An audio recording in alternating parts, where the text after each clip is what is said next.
Hello and welcome to Glasgow Rangers Nation with me, your host Owen, the channel that brings you your team every single day.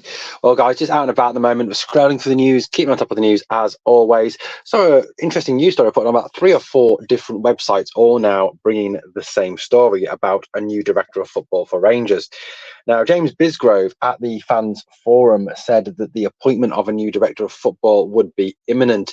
Is rumoured to be a maximum of around 10 days away as the final I's are being dotted and T's are being crossed on this new director of football. Now, most of the names who have been linked so far, we've had Alex Inglethorpe, and obviously Paul Mitchell, who's previously worked with Philippe Clement at Monaco. Davy Weir, the former Rangers man, obviously now at Brighton, works with players who are on loan at foreign clubs for Brighton. Sam Jewell, who was the head of recruitment at Brighton. That one was always felt to be a bit of a long shot, given how much it would take to get him out of his deal.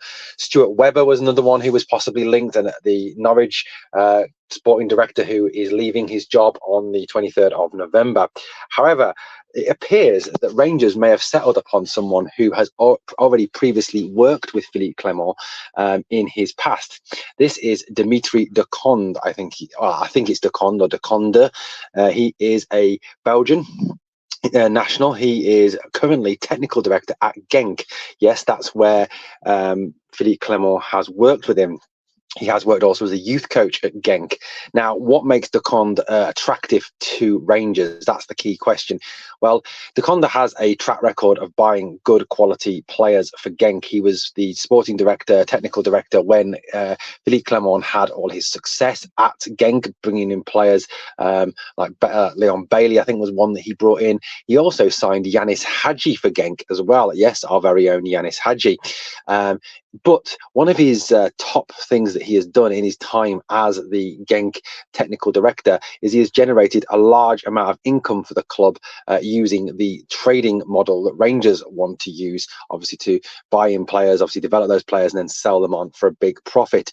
It's thought that de Conde has made up to £300 million in transfer fees for Genk during his time there. Oh, of course, a lot of that then has been reinvested and helped Genk to be successful. Genk, obviously regular participants in the Champions League qualifiers, at least have qualified for the group stages on a few occasions and have been successful in Belgium, particularly when Philippe Clement was there. The fact that he has a good working relationship with Clement is another attractive option.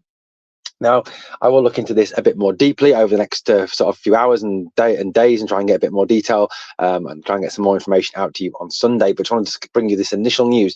It looks like this name that's come out of left field, certainly not a name that's ever been linked with the club, but it could, of course, just be a bit of lazy journalism because of the fact that obviously de Conde has worked with Clement previously, but it does seem to be reports leaking out of the club itself and from reliable sources. Guys, let me know what you think in the comments down below of this possible appointment. Could this be the answer? He certainly, I think, seems like a huge step up on Ross Wilson, who was an unmitigated disaster. Well, guys, thank you so much for watching Glasgow Rangers Nation. As always, guys, please smash the sub for me and help the channel to keep on growing. And on the way out, guys, 2 things, as always. Number 1, smash the like. And number 2, remember, please, always, we are the people.